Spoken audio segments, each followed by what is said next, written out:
Welcome, everybody. It's my pleasure today to join you here at this EvoKE webinar.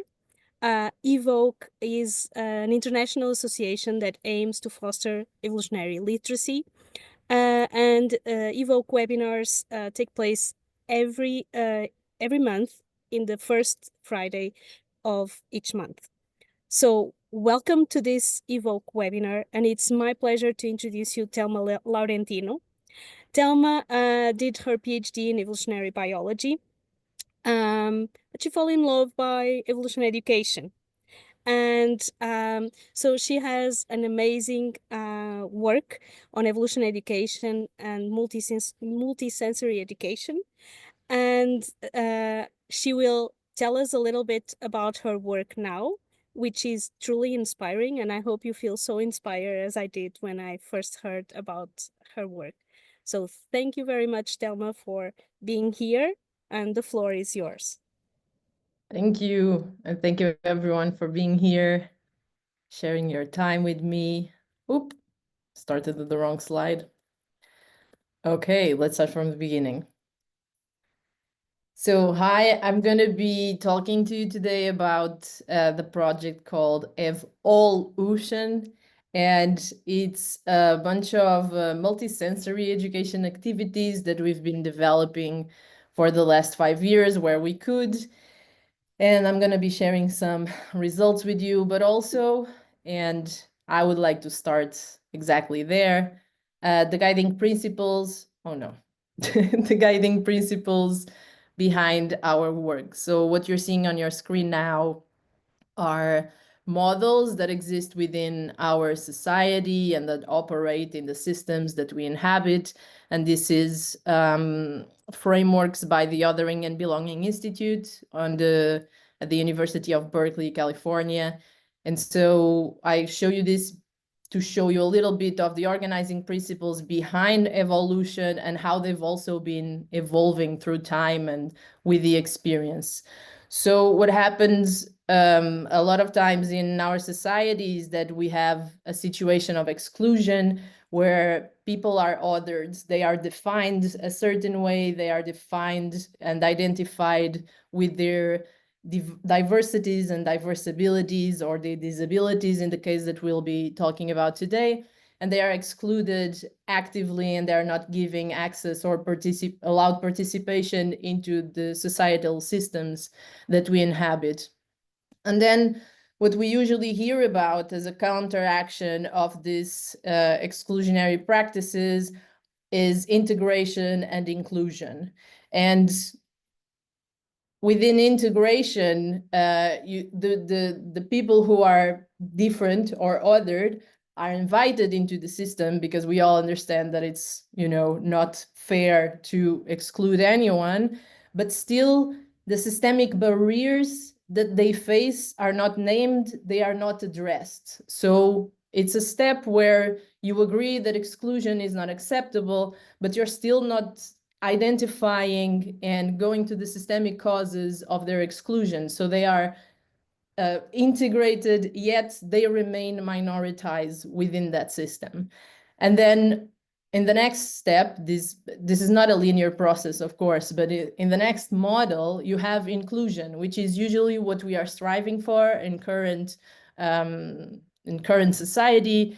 And I'm not saying in absolutely any way that inclusion is bad. It's absolutely necessary, but I hope to convince you a little bit that it's a stepping stone towards something bigger than it. But so in inclusion, the systemic barriers are made visible. They are identified by the people who are othered, and they start to be addressed.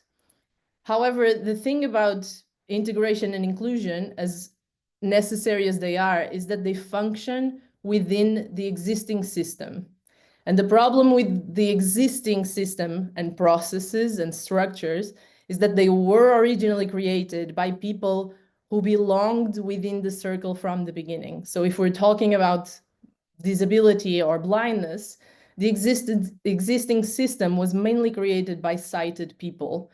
So what that means is that if you don't have a process in which you have diversity of people challenging the systemic barriers, you will always be working from assumptions. And these are not, because people are bad, it's because it's the majority.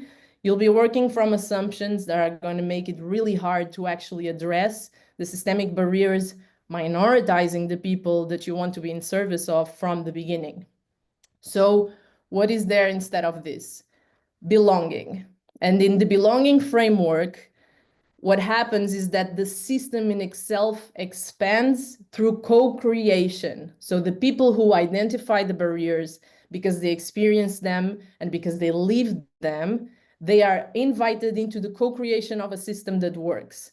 And this means that you're going to have a bunch of different people that can focus on the issues that are known to them at the body level of knowing things, and then your system expands. So belonging is basically a process of biodiversification, where you have difference coming in and working together. So there is diversity, but without separation. So your inclusion is there, of course, but it's there and expanding.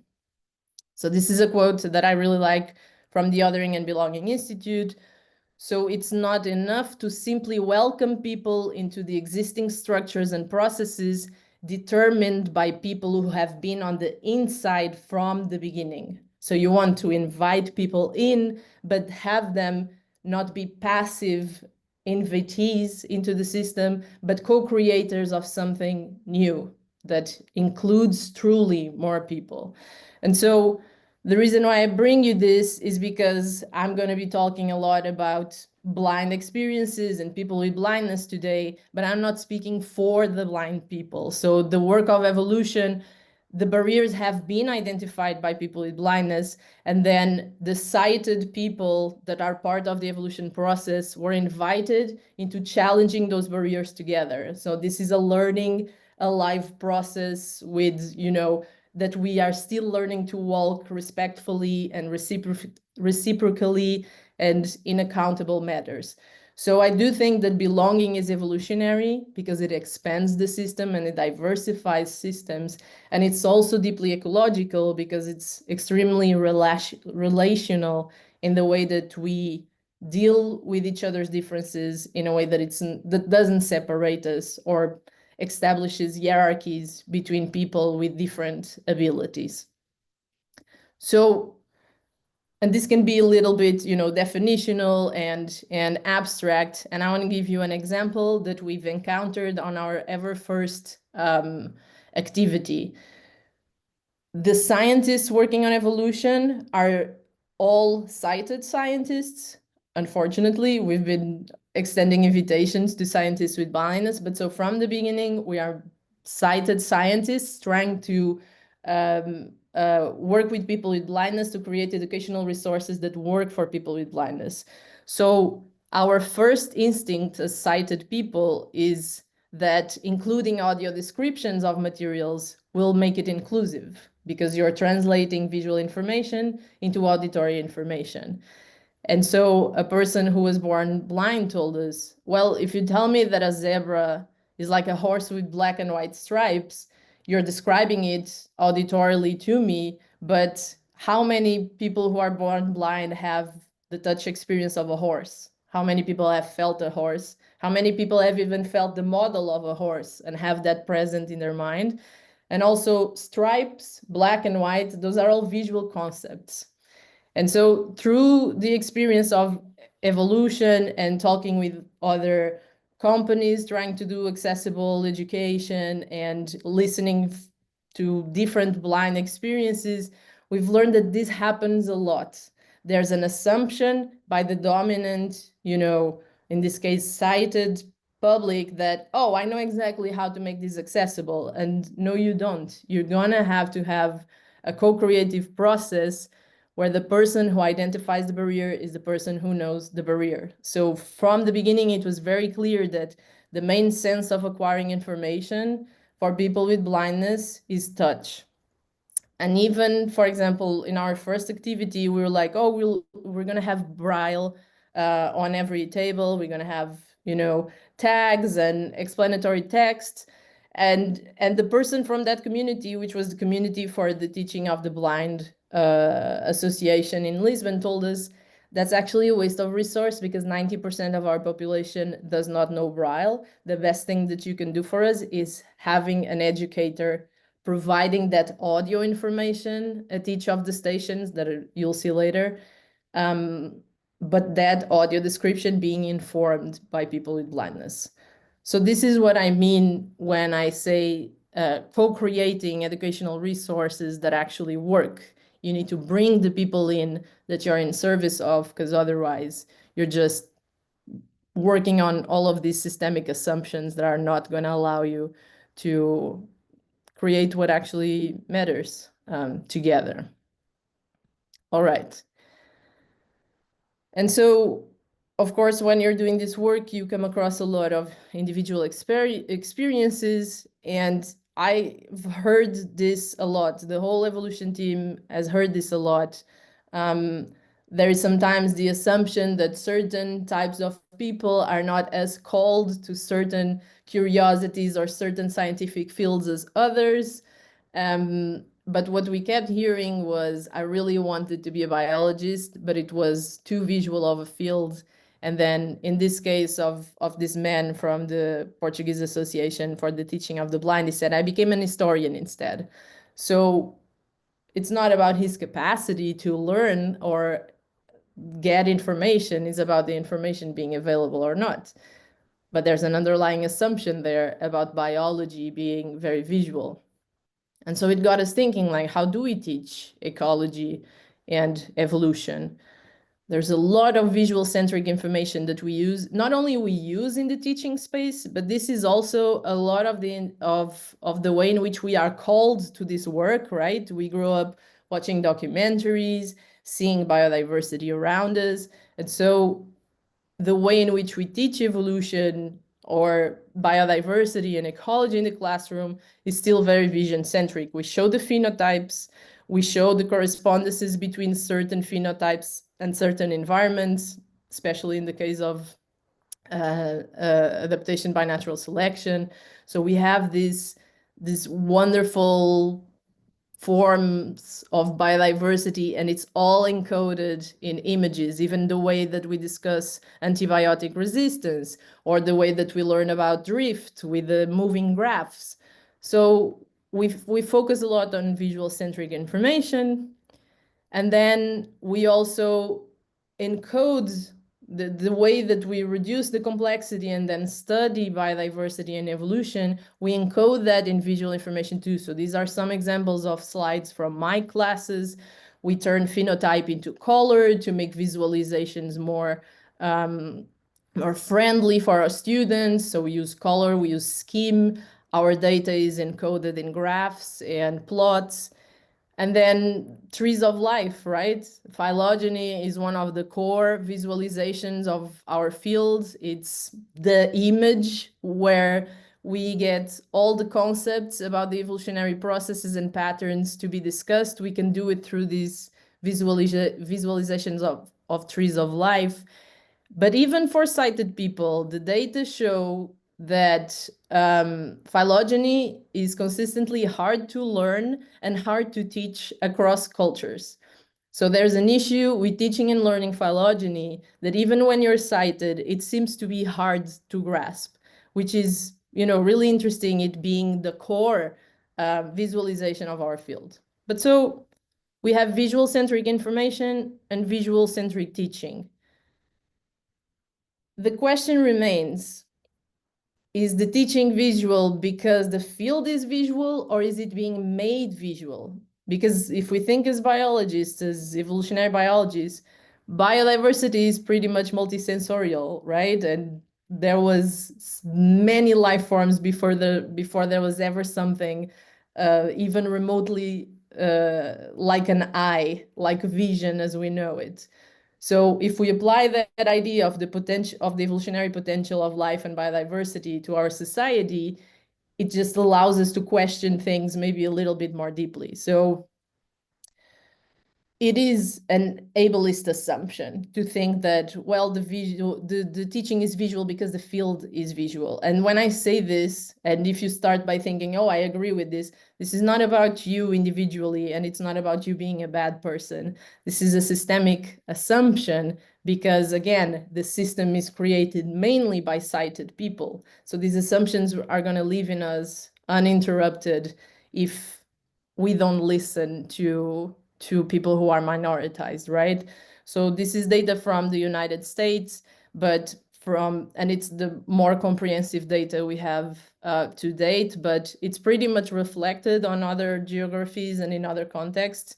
Around 42% of the population has some sort of disability, and within STEM, at the graduate level, we have less than 11% of people represented with disabilities. So there's clearly an imbalance here that reflects what is also ubiquitous across cultures, across geographies, that people with disabilities, and very specifically people with visual disabilities, report barriers to learning. So they are not telling us like, I tried to learn and I couldn't because something about me. They have the motivation, they have the curiosity, but then the information is not accessible. So that's the barrier. The barrier is being created. It's not fundamentally there because of the nature of the field. And so many studies have been done that also show that motivation is highly dependent on the accessibility of learning. That's true for everyone, and also specifically for people with blindness. And then once knowledge is made accessible, there's no problem with it, with people performing and getting to professorships while being blind. And there's quite some brilliant blind biologists in our field of evolutionary biology. So this was the invitation. The invitation was getting in contact with people with blindness and asking them, is this something that you would actually be interested in? Would you care about, learning a little bit about biodiversity, the processes on Earth that give rise to it? And we got a really, really enthusiastic response to that. So we were like, okay, how can we do this? And then in co-creation, we arrive at this first format of evALLution. And this first action happened in the Association for the Teaching of the Blind in Lisbon. In 2019, we had around 100 participants, 60 of whom had visual disabilities across the spectrum of blindness. And it consisted of a tree of life created in a room of 125 square meters.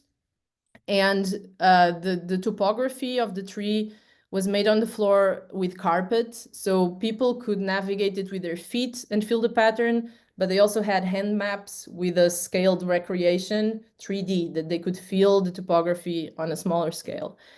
And then at the end of each branch, you have a table, and each table has an educator there. And what you have at those tables are majority real specimens representative of the biodiversity of that branch. So you have a bunch of specimens to touch. In some tables, you also have other senses being engaged. So in the arthropods, the birds, the reptiles, and also the fish, you also had auditory information about different species that people could listen. Some branches you could taste things about that branch of biodiversity and smell as well, especially here in the plant branch. So you have a multisensory way of engaging with the biodiversity pattern displayed within an evolutionary context.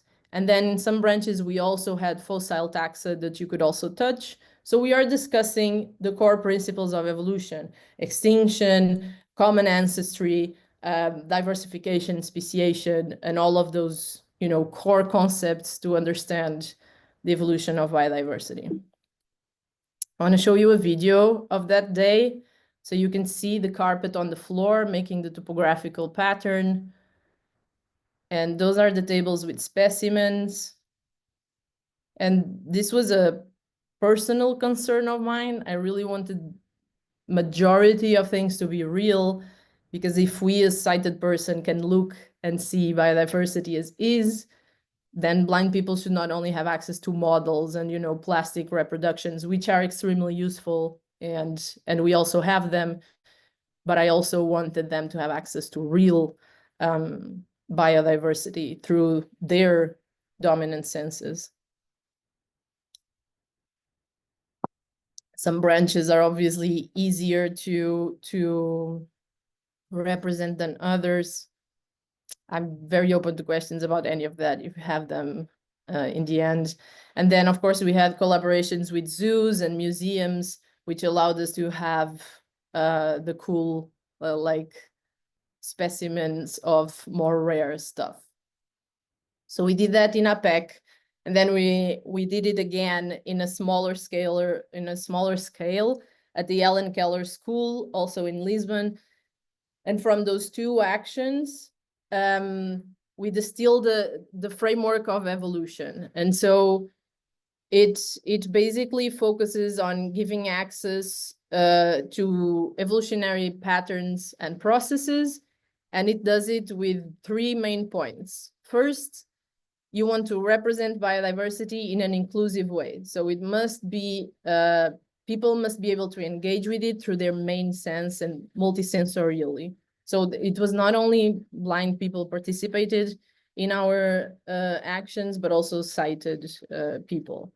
So you get as many specimens of biodiversity as possible to give an idea of scale. We were careful when possible to have, for example, in the mollusk, because it's such a big branch, such a diverse branch of life, we had a lot of specimens. And then in mammals, we had a smaller number of specimens, also to give that sense of what we can see when we look at the phylogeny in terms of branch numbers. And we wanted to make this easy to implement either for a teacher in a classroom or for a museum. So here I have two examples of collections, one that it's easy access, that you can, you know, easily find. You probably even have it at home, a mollusk shell collection. And also a sweetheart classic example, like one of the classic stories of evolution, in this case is the Tanganyika Lake adaptive radiation, which I had access to a dry fish collection, because at the time I was working at a lab that focused on that, and these specimens had no scientific interest anymore, so I could use them for this. So this is adaptable to what you will have around you, and that was important for us to achieve. So first, represent biodiversity, give access to biodiversity. Second, you display that biodiversity in an evolutionary or ecological context. So here, for example, we had the mollusks displayed. This phylogeny here is 3D, so that it could be felt with fingers. It has, you know, it's beveled, and it's displayed according to the big mollusk families. And then in the case of Tanganyika Lake, what we did was to reproduce the lake niches, the environmental niches in terms of depth on the table. So we included kinesthetic information. So to reach the surface predator, you had to reach higher on the higher container and feel the water. And then you could feel, for example, that the mouth of that fish, in comparison with the bottom dwellers, where you had to reach lower on the table and on the receptacle and feel the sand, the mouth position of both fish was very different, right? With the surface predator having the mouth oriented upward and the bottom feeder having its mouth ventrally. So you're giving kinesthetic information and ecological information to the specimens that you're working with. And then, and this is where the educator enters, you have displayed your patterns of evolution, and then you discuss the processes. And this was also many times done in fun ways. So in the mollusks, we would have fossil specimens that they had to feel certain shared characters, and then they had to guess at the base of which branch they could have existed. So then you can discuss common ancestry, homoplasias, and a bunch of core concepts of evolution. And then here in the Tanganyika Lake, for example, we had an activity where one of the fish is adapted to hinge between rocks. It's very compressed laterally, which you could feel by comparison. And also its scales are extremely thick, so it cannot be unhinged. And you could feel the adaptation with your hands, and you could discuss then the processes by which that can happen in nature. All right. So that was the activities. And then we collected some data from participants. So we had the before and after survey, which unfortunately was not a standardized survey like the ones we are used to be able to have comparative data.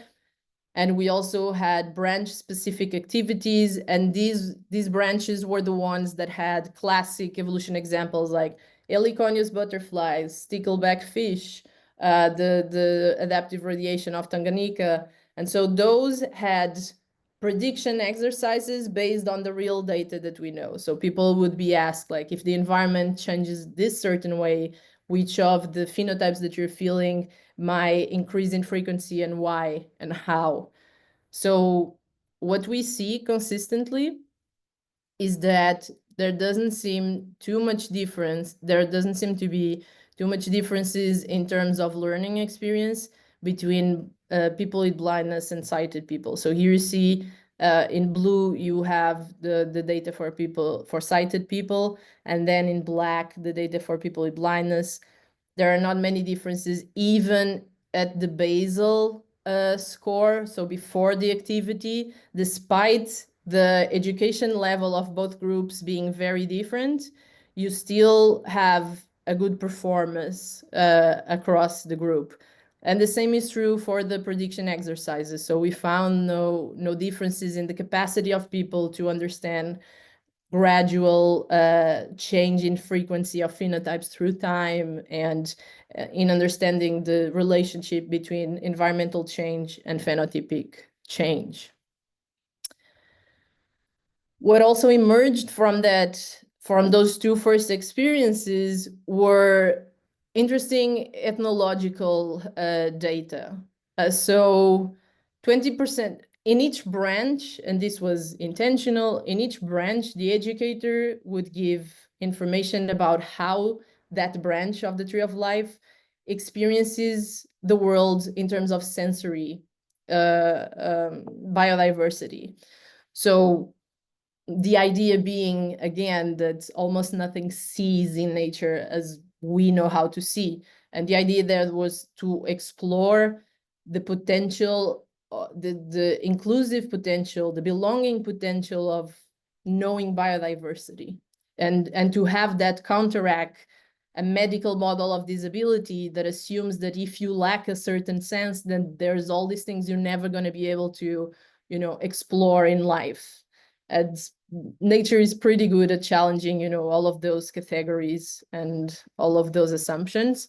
And so 23% of the people with blindness actually changed their mind after the activity about vision being the most widespread sense in nature. And what was also interesting was that despite being sighted or blind, 68% of participants considered touch the most informative sense for them to acquire information during the activities. And this is important. This is going to connect to some other piece of data I'm going to show you later. And then we assessed the educators. So all the educators were cited, and they were, of course, informed, and they worked with the psychologist of the association. They received training in terms of language, orienting principles to communicate effectively and to be able to guide people with blindness respectfully. And there was some nervousness, of course, before the activity, because none of them, I think 1 out of 24 had experience before with people with blindness. So there was some nervousness. And what's interesting about that is 93% of the educators said that they learned immensely to a lot. There was none of the educators that felt that they were there on a position where they were only dispensing information. There was a reciprocity in the education process of the whole activity. All right. So those were actions done within classroom association environment. And then I became really interested in making it more immersive into ecology, into the real ecosystem that is being talked about, because of studies also showing that, you know, learning outside is obviously more motivating, but also more effective. And so what's true also about every action, especially when you're actually co-creating things, is that everything will be a single learning experience. You're always working with different communities. You're working with different experiences within the blindness spectrum. And so there's no perfection to this work, and you're always learning new things, even when you're already co-creating your resources and having input from the people experiencing the barriers you're trying to address. And so I want to show you a specific case in which what I have is preliminary data. This needs to be further analyzed. And also, if you feel motivated, just drop me an email, because I would love to do this with other people. But so this is an activity that happened in New Mexico. So what you're looking at is the White Sands Desert in New Mexico, North America, where I was doing my postdoc. And you might have heard about it because of this classical history of evolution by natural selection. So within this gypsum white desert, 3 species of lizards have evolved blanched coloration that match the background. And surrounding this desert, you have Chihuahuan Desert, in which the soils are dark, or they are this reddish dark soil color. And the exact same species outside of the white sands have dark morphs. So you have this really cool phenotype environment association between these lizards. And right next to the White Sands National Park, there's the School for the Blind and Visually Impaired of New Mexico, who had summer camps at the White Sands. And so I contacted them and I was like, hey, really cool, what do you do on your summer camps? And they're like, oh, we mainly go there to sledge down the dunes and to feel some cool textures, and which was really cool. But I was like, would you like to have, you know, some biodiversity contextualization of the place? Would you like to, you know, get to know the biodiversity that you're surrounded by more intimately?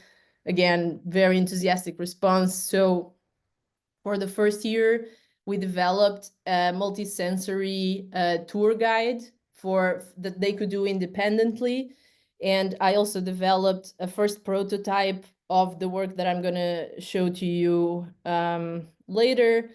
And on the second year, we went there and we had an in loco, so within the desert activity, very focused on the biodiversity and the evolutionary relationships and ecological relationships between the biodiversity that we were sensing.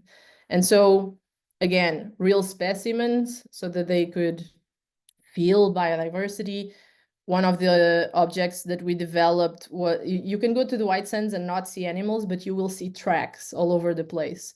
So we wanted to make accessible the experience also of a sighted person, right? So we made these touchable tracks, which are all done to scale and to real distances between footprints, with associated models of animals, and sometimes also partial specimens that are real, so that they could feel the textures and have contextualization and mapping of those textures. That's where the models become really important too.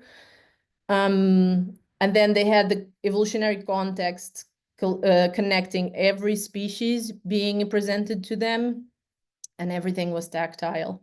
And some of the plants, we chose plants that had active, very distinct smells.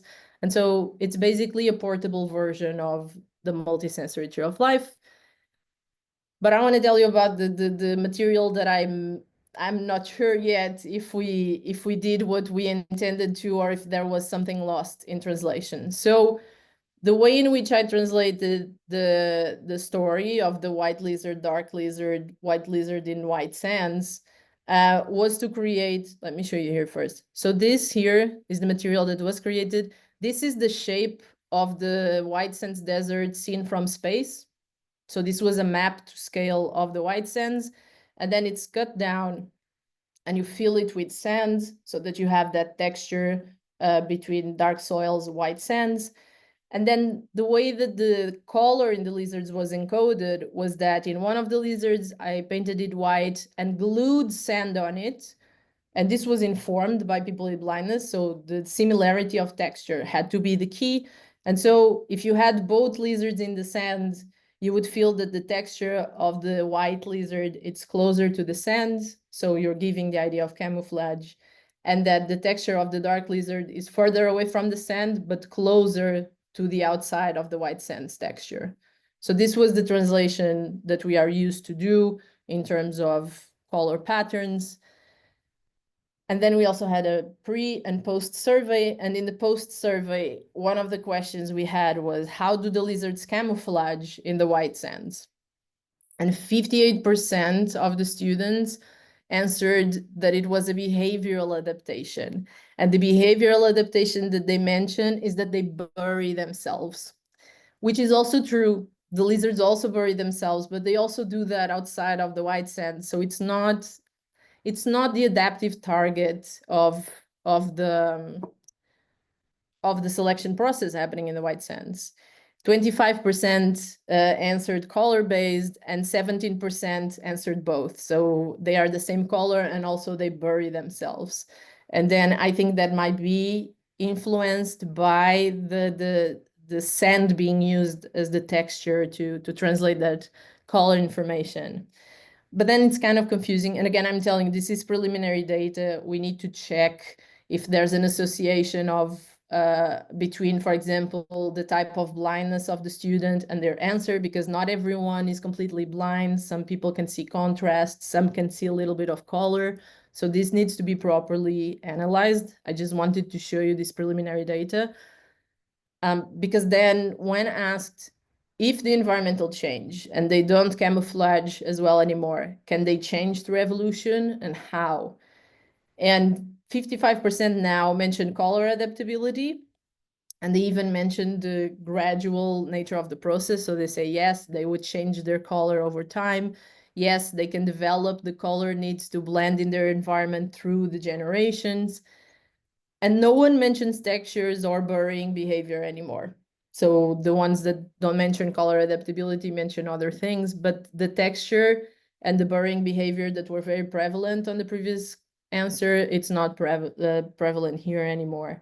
So this is just to illustrate the fact that even when you've reached through co-creation something that works, it might not always work. It's going to be always very specific to the evolutionary context that you're trying to learn. And so learning process.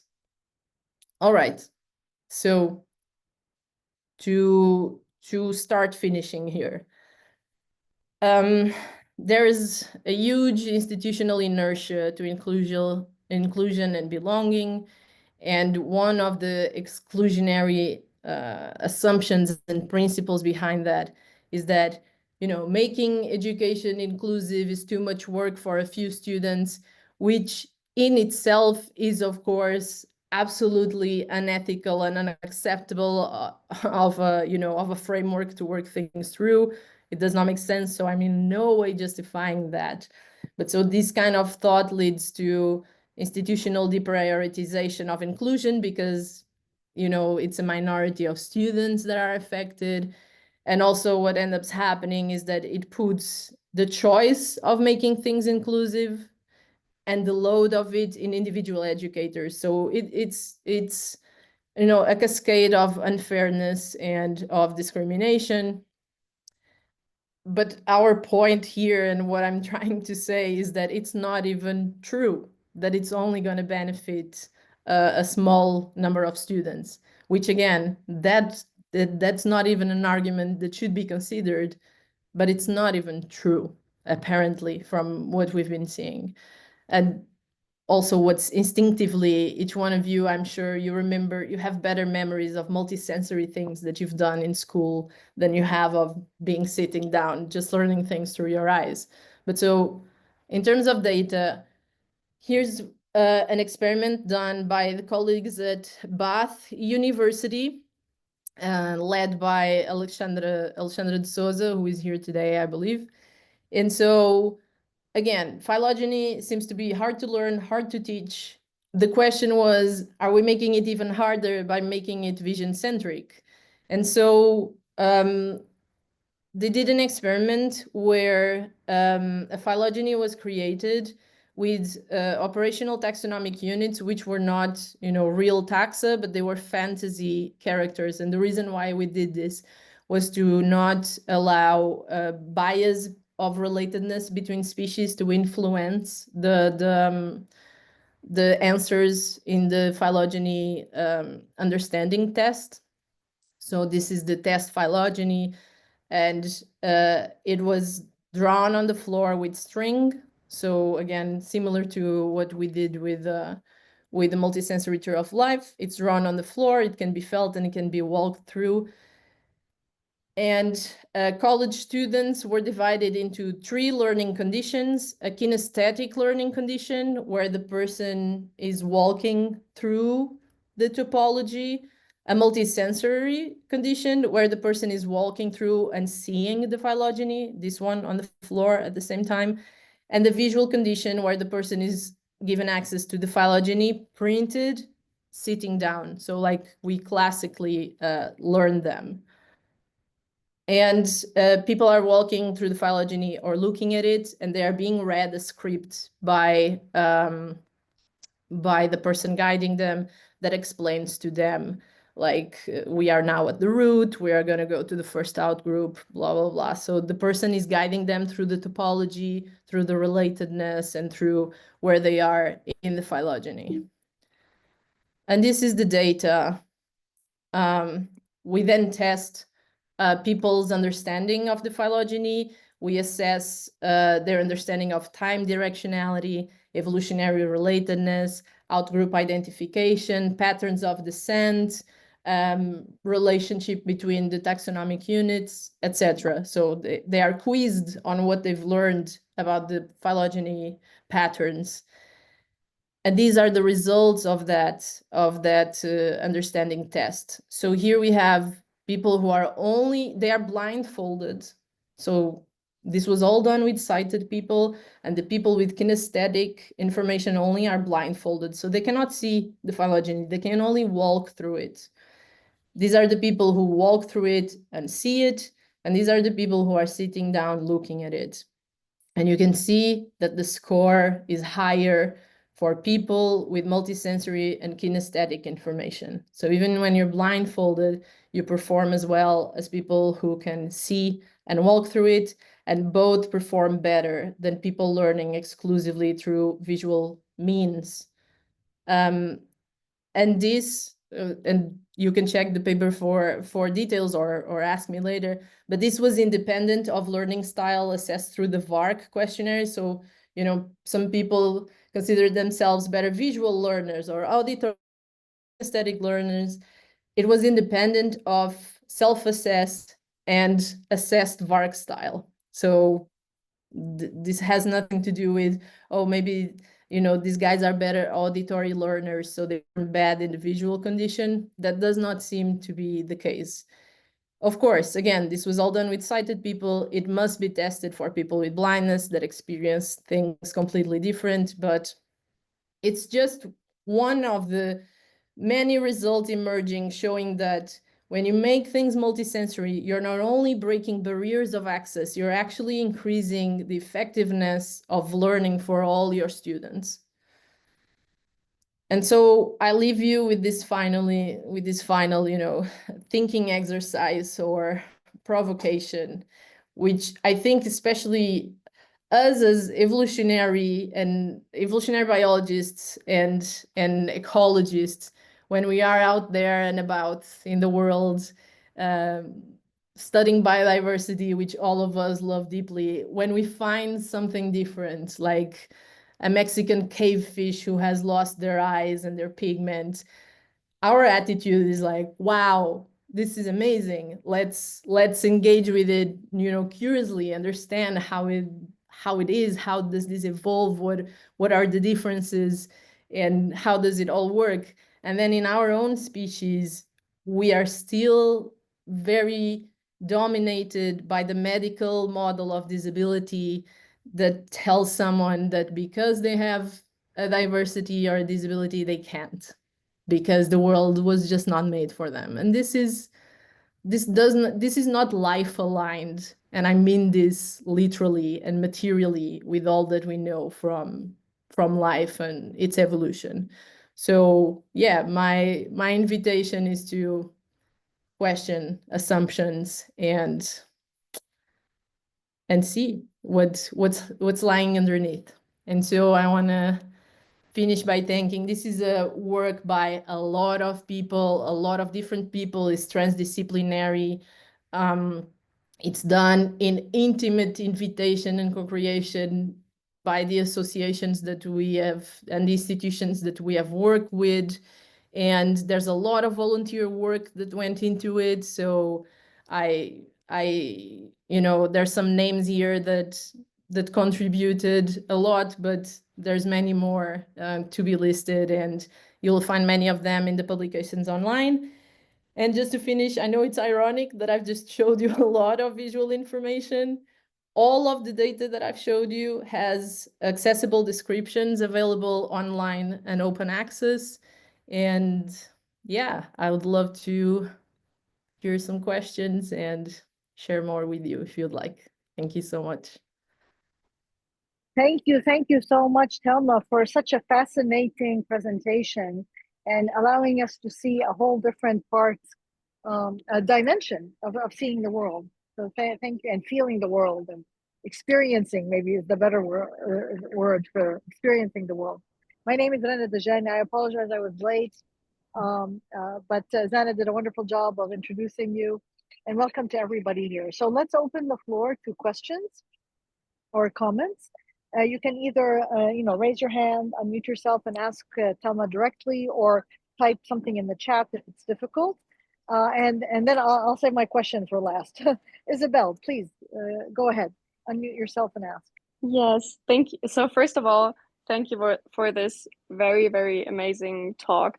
I learned so much, and I really while you were talking, I had to reflect so much on my own teaching styles, and also experiences, and also all the biases that I carry with me, and also probably stereotypes.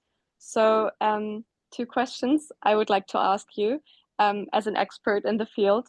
The first one is, because I was wondering, if you imagine a museum, and usually museums have these flyers that you can take home, and then you have pictures of some of the I don't know, animals that you could see there or something like that, and then you have a visual reminder, so that if you as a child you carry that home and you keep it in your bedroom, and every time you look at it you somehow be reminded of what you learned at the museum. And if there is something like a similar concept for people with impaired vision, for them something to take home as a reminder for their learning experience at the museum. Thank you. And yeah, and I want to say something to the, to the things that emerge in us individually when we hear this, and when we are confronted with, the assumptions and biases. It's of course everyone's responsibility to uproot that from within us, but never forget that it's systemic, and you're not supposed, to do that alone. Again, it's a process of co-creation and of creating belonging. So of course, by all means, do the work, but don't think that, that it's you that has to do it alone. Yeah, since evALLution started, I've been very happy with seeing, especially museums, increasing their accessibility and their inclusion strategies. I think also 3D printing evolved a lot and has become more accessible. I can see there's also things that are not 3D printed, but they are, they have a specific name that I don't remember. But it's a kind of printer that makes, I forgot the word in English, relevo. So it bevels the paper so that it's, it has texture. And that's not as expensive, of course, as making a 3D printing model to take home, which I don't think it's probably sustainable for institutions like museums. But there's a lot of creative methods evolving that I think could become deliverables like that, and that could be not too expensive to take home. And again, that would probably be cooler for sighted and kids with blindness too. We had a museologist in our team for the first experiment, and he was a museologist and a social worker, and he was the person in the Basel Museum of Switzerland. His only job was to make sure the exhibitions were accessible and were inclusive in many of the displays. So that's actually really cool that, I mean, there are specific jobs in education institutions where the persons or the teams would be even better.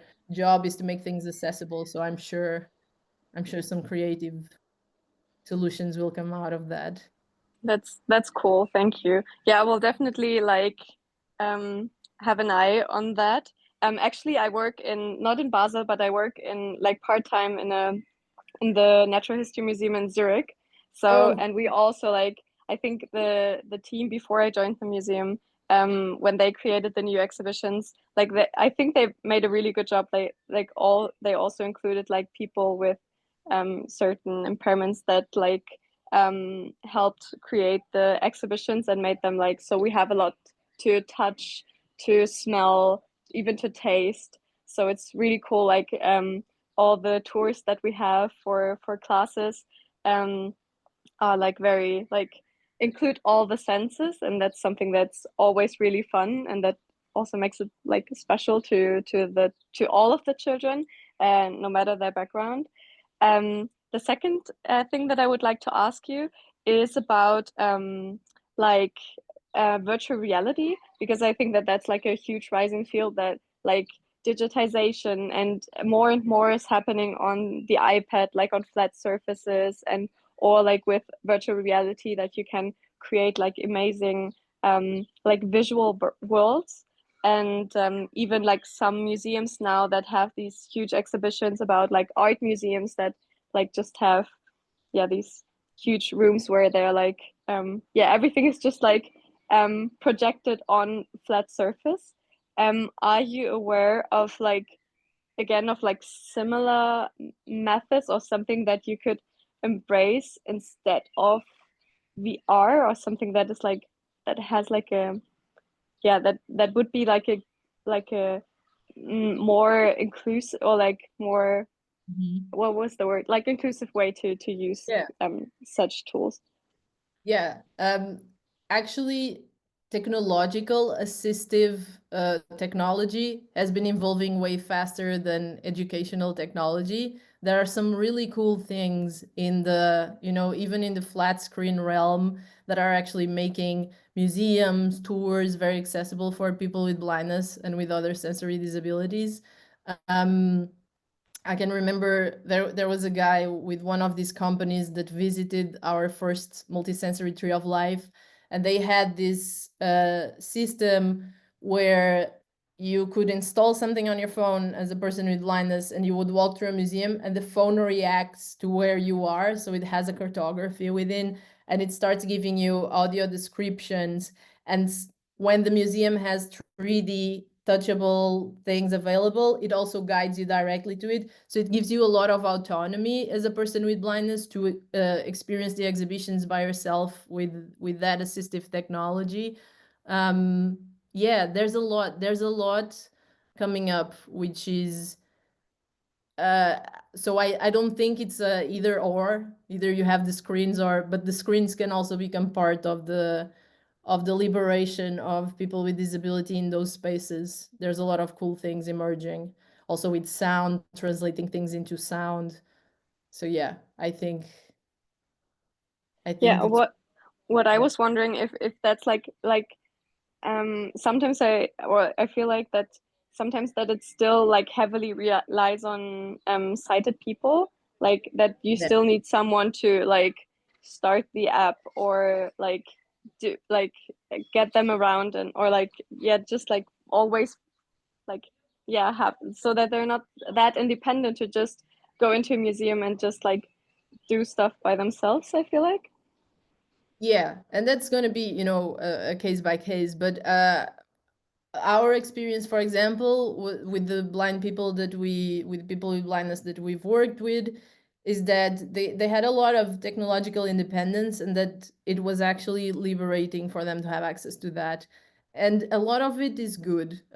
You're always going to have something that, you know, it was made without consulting the right people. But I'm more optimistic on that technological evolution than in, you know, classrooms and more localized things. But I'm not an expert in it at all, but there's some really cool things online. You can drop me an email and I'll drop you some names of companies doing a really cool thing in that aspect. Oh, definitely. Thank you so much, and thank you for responding. Thank you. Thank you. So next we have, if I don't know if I'm pronouncing your name correct, Seal. Oh, Smith. You're on mute. Wait, Seal, you're muted. We cannot hear you. Still, you're muted. We still can't hear you. Oh, I'm so sorry about that. I mute myself. Hello. Yes, Seal is right. Yeah, that's correct. Well, thank you. It's wonderful to see you, Telma, especially. I'm in Tucson, Arizona, and I also have an evolutionary ecology background.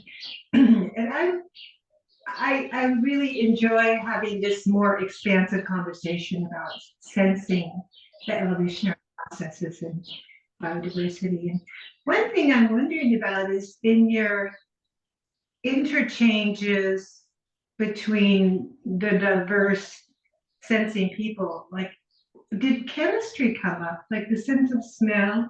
I'm thinking a lot, especially about the arthropod world, where chemists, and even in trees now, they're realizing that the chemical environment is a really critical part for communications, especially between species and within species. So I'm just curious if that came up. You know, it encourages us to expand our ways of knowing, and that's what I really love about it. So yeah, I'm just curious if things came up around, you know, how much exchange was there, how the sighted people, you know, were they, I'm just interested in the interchange and how much it expanded people's ways of knowing, and in particular with regard to the sense of smell and chemistry and what we're now learning, you know. Some of the Yeah, sorry, go ahead. Finish. Oh, no, go ahead. Just that was it. Some of the favorite branches in the multisensory tree of life were bacteria, birds, and plants. And usually, you know how people tend to be very animal centric. We were not sure the plants were going to also, again, that's a sighted bias because we see plants all the time. But so the way in which we had the plants was arranged in a more or less ecological gradient from tropical forest to desert, where people could feel it. And there was a lot of smelling things. So there was lavender, and a bunch of species that you could smell. And we did that intentionally to discuss plant communication, chemical communication, and also plant pollinator communication. And also in the bacteria branch, there was quorum sensing being explained, so chemical navigation through gradients. And I think that's one of the reasons why these branches were some of the favorites, was exactly because they were the branches where you realize there was so many different ways of navigating the world and communicating that were completely invisible, even if you're a sighted person. So that was, I think, very powerful. it also can, of course, be connected with the educators of those branches and their capacity of communication. We have no way of knowing that, but people are really enthusiastic about those. And definitely, so in every branch, it was discussed how those organisms navigated the world in a sensory way. And so for 90% of the branches, they were hearing about, sensing the world without eyes, without any sort of vision. So chemically, auditorily, with all these other senses. So I think that was a big part of first of all, the change in perception of vision being the most widespread sense in nature. And also we had people literally telling us in different ways, but I remember one lady that told it to me, especially like personally. She came to me and she was like, I don't feel as disabled anymore. I just understood that like life has so many ways of being. And I was like, oh yeah, okay. So That's wonderful. And just really quickly, the last thought I have is I read recently, or have been reading that, especially I don't know the data, but the thought is that people that are non-speaking, for example, severely autistic people, have ways of knowing that transcend even speech and sight. Like that, it's more of I don't know if it's an intuitive thing, but that did that come up at all? Like some of these spectrum disorders, so-called, if there are other ways of knowing that are being extended out of the recognition of these of other disabilities, so-called disabilities. Does that even make sense? I don't know if it's a question, yeah, but I think I understand. I mean, in these experiences specifically, it did not, come up in a way that I can give you some, data or have a deep discussion about it. But in the action that we did in the Ellen Keller School, we had we had two types of diversities that we didn't have in other experiences. We had a nonverbal kid, and we had a kid that had a motor disability where he could not control his movements, so it would sometimes, his muscles would contract too fast. And um, the nonverbal kid completely fell in love with the mammal skulls. She was feeling them, and she was, this is what I can tell you, that and she was very happy and enthusiastic. But so what I can tell you from that is that giving access means that people get to learn at their pace and in their way.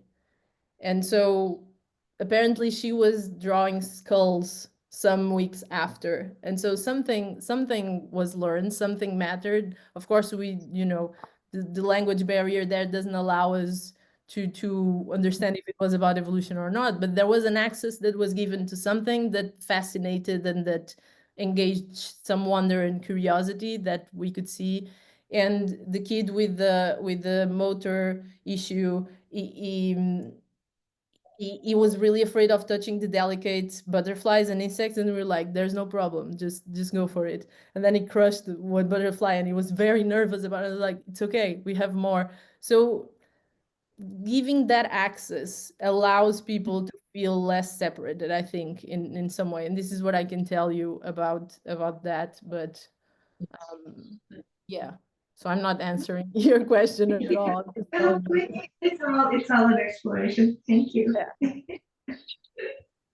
Thank you, everybody. We're already 10 minutes over the hour, and this is such a fascinating conversation, such a very important topic that indeed, as you started in your talk, Telma, that that this is very general. It's for everybody in all our lives, in all the dimensions of our lives, that we need to pay attention and being careful. You're applying it in teaching evolution, but it's in everything. If we look at minorities in different populations, how we conduct everything we do in our lives, these are very important lessons. and how we will be better humans and we will create better societies when we are inclusive of everybody, respecting, trusting, and moving forward. So thank you very, very much. Your lessons go far beyond teaching evolution and will inspire us all to be more careful. And I'm sure people can reach out if they have more questions to follow up with you. I hope and you read the literature and your publications.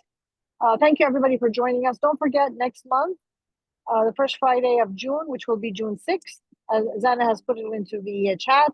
We'll be posting who the speaker is and what the topic is. If you know anybody or you would like to present, please reach out to us, email us. We'd love to have you so that we can continue creating this fantastic environment, community, to learn together, to be better humans, to serve society for the future. Thank you very much. Have a great day and weekend.